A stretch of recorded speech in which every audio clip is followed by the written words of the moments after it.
नमस्कार जैन दोस्तों, स्वागत है आप सभी का आपके अपने YouTube चैनल अभय स्टॉक पर। मैं हूं आप सभी के साथ अभय यादव। साथियों, जो गुजरात के अहमदाबाद में प्लेन क्रैश हुआ था, उसका जो ब्लैक बॉक्स है वो मिल चुका है, उसको रिकवर कर लिया गया है। आप सभी लोगों ने न्यूज़ों को देखा होगा, उसको समझा होगा, कहां पर क्या हुआ, कैसे हुआ, है सारी जानकारी अब तक आप लोगों को अच्छे तरीके से मिल गई होगी। मैं आज आप लोग को बताने वाला हूं कि इस ब्लैक बॉक्स में क्या होता है, वास्तव में क्या होता है। पायलट ने क्या जो है कि बोला था एक्सीडेंट से पहले, 30 सेकंड पहले उसने क्या बोला था, क्या चीजें हुई थी ऐसी प्लेन में जिनकी वजह से ऐसी परिस्थिति बनी। साथ ही जो इमरजेंसी में हर जगह कहीं भी जब प्लेन क्रैश होता है या फिर कुछ भी होता है, तो उस समय जो इमरजेंसी सिचुएशंस होती हैं उसमें पायलट क्या क्या बोलता है एटीसी को, उन सारी चीजों को डिकोड करेंगे। यहाँ पर आपको एक विस्तार पूर्वक अच्छे तरीके से और आसान भाषा में सामान्य रूप से लोगों को समझ में आए इस तरीके से बताएंगे। तो चलिए स्टार्ट करते हैं वीडियो को और बताते हैं आपको सारी जानकारी अच्छे तरीके से इस वीडियो में। साथियों, सबसे पहले आप सभी लोगों को पता है कि इस प्लेन का जो नाम था वो था बोइंग 787 ड्रीम लाइनर, जिसमें 12 क्रू मेंबर थे और 242 लोग इसमें सवार थे।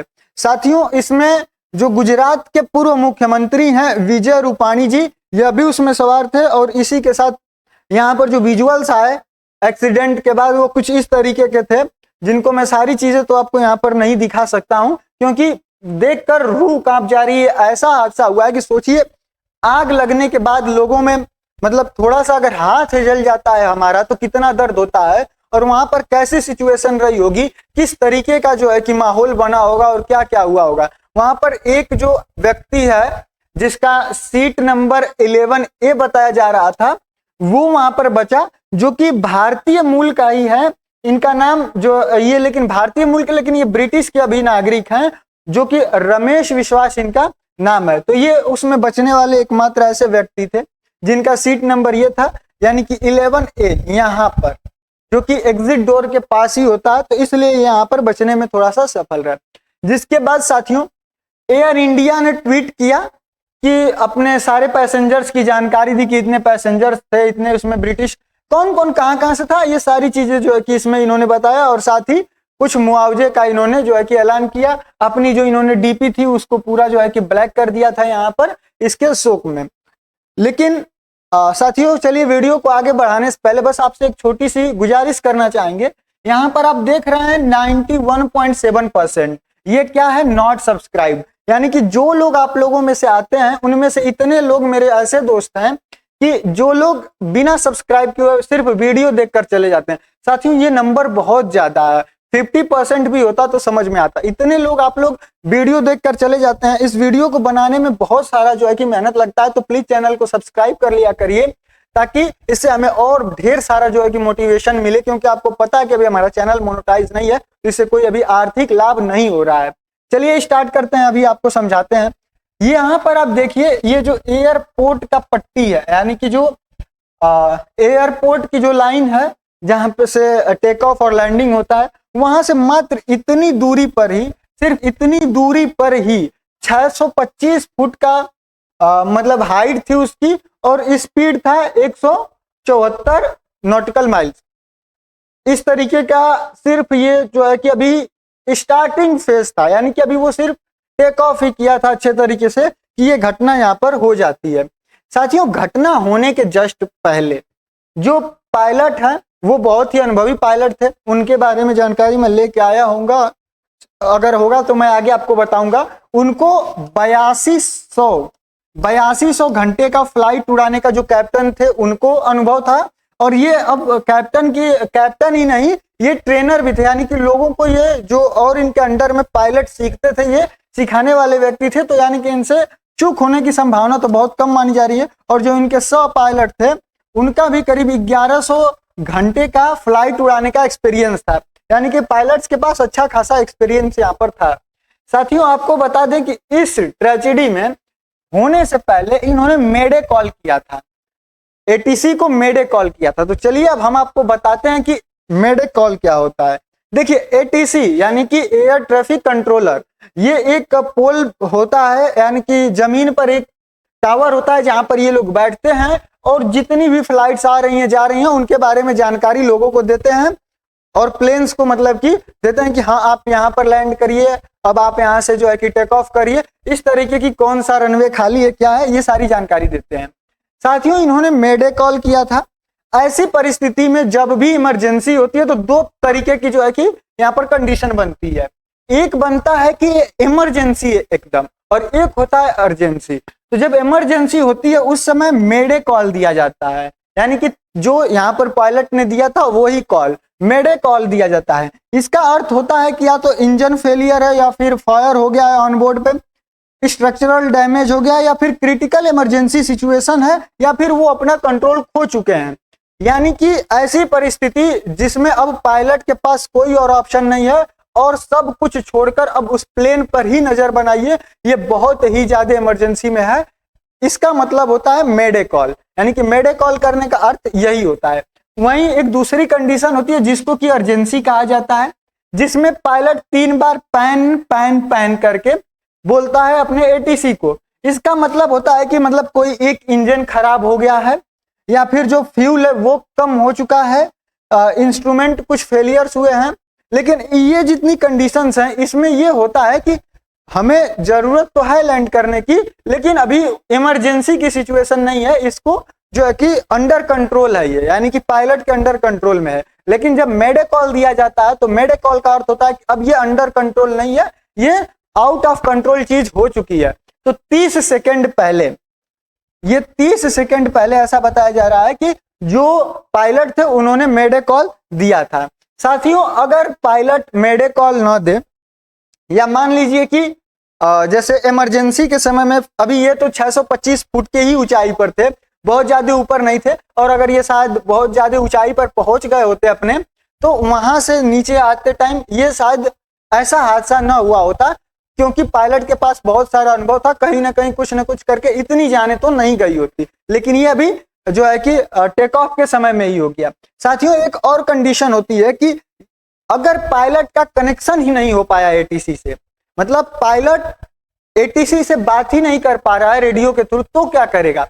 तो उस समय उस सिचुएशंस के लिए प्लेन में एक लगा होता है ट्रांसपोंडर, यानी कि इसका काम होता है ट्रांसपोंडर का। अगर सिंपल तरीके से मतलब मैं आपको समझाऊं तो जैसे कोई एक वस्तु है जो एटीसी को सिग्नल भेज रही है, चीजें बता रही है, बिना पायलट की जानकारी के या फिर बिना पायलट की सहायता से ऑटोमेटिक उसमें जो चीजें फीड हैं वो जो है कि वहां तक पहुंचा देगी सिग्नल के थ्रू अपना एटीसी तक। तो ये एक ट्रांसपोंडर होता है जिसमें कुछ कोड्स होते हैं, जैसे अमेरिका और या फिर मतलब जो ज्यादातर देश हैं उनको उनमें जो माना जाता है, अगर 40 इस ट्रांसपोंडर में सेट कर दिया गया, यहाँ पर 40 सेट कर दिया गया, इसमें 00040 दिख गया, तो इसका मतलब होता है कि ये जो व्हीकल है यानी कि ये जो एरोप्लेन है वो मिलिट्री का है। ठीक वहीं अगर इसमें 1200 जो यहाँ पर फ्रीक्वेंसी सेट की गई है, अगर इस तरीके की फ्रीक्वेंसी सेट कर दी गई तो ये विजुअल फ्लाइट रूल कोड है, ये मतलब कि जो सामने दिखने वाला है जिसको कि VFR बोलते हैं, यानी कि सामने की चीज अच्छे तरीके से नहीं दिखाई दे रही है उस तरीके के लिए अगर दिक्कत हो रही है तो वहां पर इस कोड का यूज करते हैं। इसी तरीके से 2000 का, 7000 का, 7500 का, 7600 और 7700 ये इमरजेंसी सिचुएशंस के लिए, ये लॉस ऑफ कम्युनिकेशन के लिए, ये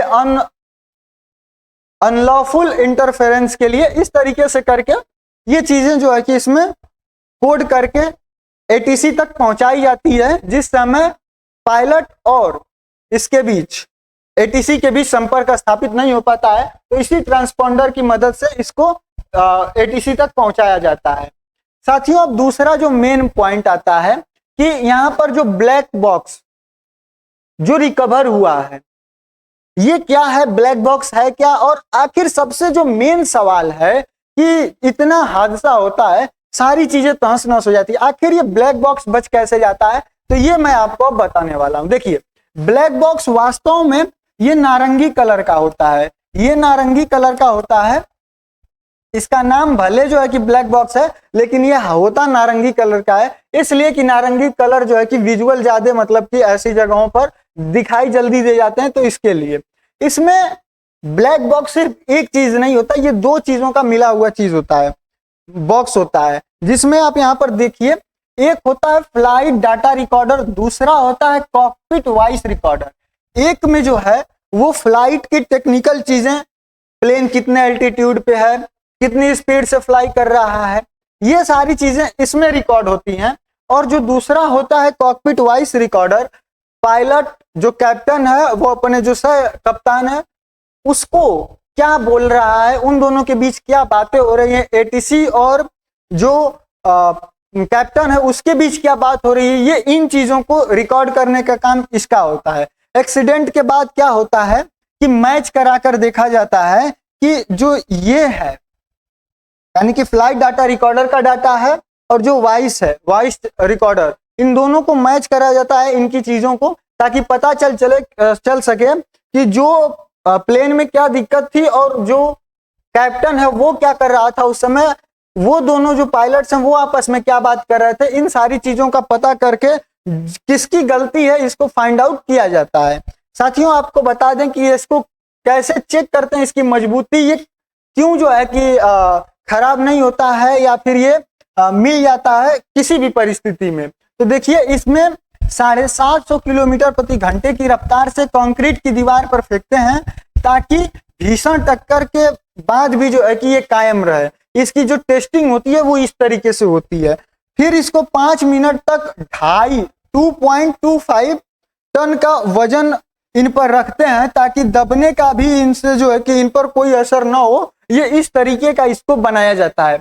साथियों 1 घंटे तक इसको 1100 डिग्री सेल्सियस से अधिक के तापमान पर रखा जाता है आग लगाकर, ताकि अगर आग भी लगे तो इसका कुछ न बिगड़े, ये सेफ रहे, इसको इस तरीके से डिजाइन किया जाता है।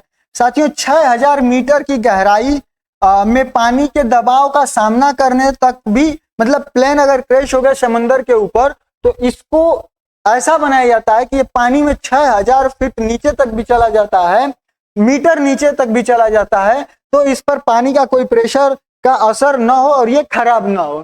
साथियों इसको यह ऑरेंज रंग का होता है, स्टील और टाइटेनियम से यह बना होता है, जो कि इलेक्ट्रॉनिक रिकॉर्डिंग डिवाइस है जिसे फ्लाइट रिकॉर्डर भी कहा जाता है।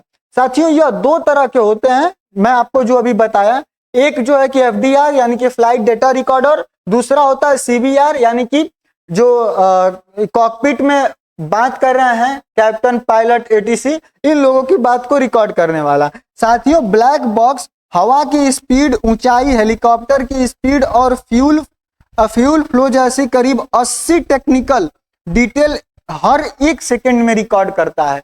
यानी कि ये हर 1 सेकंड में 80 चीजों को जो है कि मॉनिटर करता है, उसको रिकॉर्ड करके इसे जो है कि अपने अंदर स्टोर रखता है। साथियों ये अल्ट्रासोनिक प्लस भी भेजता है ताकि इसको जो है डिटेक्ट करने में आसानी हो। मान लीजिए कि कहीं एक्सीडेंट हो गया तो इसको खोजना पड़ेगा, तो इसके लिए इसमें ऐसा सिस्टम लगाया गया है ताकि ये अल्ट्रासोनिक प्लस रेडिएशन जो होता है, वेव जो होता है, उसको ये भेजता रहता है जिससे इसको खोजने में आसानी मिले।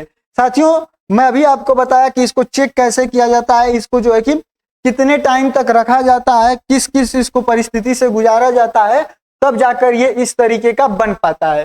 साथियों ब्लैक बॉक्स का काम क्या है, तो यह दूसरे ये ब्लैक बॉक्स जो है ये दूसरे हिस्से का कॉकपिट का जो है कि रिकॉर्ड करता है CBR, और यह जो कॉकपिट में होने वाली बातचीत है, ध्वनि है, उन सभी को रिकॉर्ड करके रखा रहता है, जिससे बाद में जो है कि हेल्प मिलती है इसको डिटेक्ट करने में कि क्या प्रॉब्लम हुई है। ये होता कहाँ है बेसिकली, तो ये जो अभी मैं अगर फिगर दिखाऊं, जैसे ये प्लेन है तो जो ये हमेशा होता है ये इस वाले हिस्से में इसको लगाया जाता है, क्योंकि जब भी प्लेन वगैरह क्रैश होता है तो जो सबसे सेफ जगह मानी जाती है वो इसके टेल का जो है कि पार्ट माना जाता है। सबसे सेफेस्ट जगह ये टेल का पार्ट होता है, तो इसको यहीं पर लगाया जाता है, जिसकी वजह से यह मैक्सिमम टाइम सुरक्षित बचा भी रह सकता है। और ये इतना मजबूत खुद ही होता है कि इसको किसी भी परिस्थिति में होने वाली जो है कि ऐसी संभावना जितनी होती है उसमें इसको पहले से ही गुजारा जा चुका होता है और ये सभी टेस्टों को पास करके यहाँ पर आया होता है। तो इसलिए ये बहुत ही हेल्पफुल होता है कि क्या खामियां थी, आखिर क्या दिक्कत थी, पता करने के लिए। अब रही बात यहाँ पर कि पायलट ने 30 सेकंड पहले मेडे कॉल दिया, उसके बाद जो एटीसी था वो उनसे संपर्क करने का कोशिश करता रहा लेकिन संपर्क नहीं हुआ और लास्ट में ये क्रैश हो गया। तो अभी जब ये मिल चुका है तो इसकी रिकवरी होगी, उसके बाद सारी चीजें इसकी चेक की जाएंगी और लास्ट में जाकर फाइनल पता चल पाएगा कि आखिर दिक्कत क्या थी। साथियों, उम्मीद करता हूँ सारी चीजें अच्छे से आपको समझा पाया। बाकी मैं एक अलग वीडियो लेकर आने का सोच रहा हूँ जिसमें ये जो प्लेन था इसमें जो खामियां थी उनके बारे में आपको बताएं, क्योंकि ये बहुत पुराना प्लेन था और ये मतलब हर जो प्लेन है उसमें एक तरीके से सबसे जो है कि बढ़िया माना जाता था और ये फ्यूल भी कम खाता था, सीटें भी इसमें ज्यादा थी, मतलब हर तरीके से ये अलग था जो नॉर्मल प्लेन्स होती हैं। तो इसलिए इस पर सोच रहा हूँ एक अलग वीडियो लेकर आऊं। बाकी आपकी अपनी क्या राय है हमको कमेंट सेक्शन में जरूर बताइएगा। बाकी मिलते हैं अगले वीडियो में किसी अन्य टॉपिक के साथ, तब तक के लिए जय हिंद जय भारत।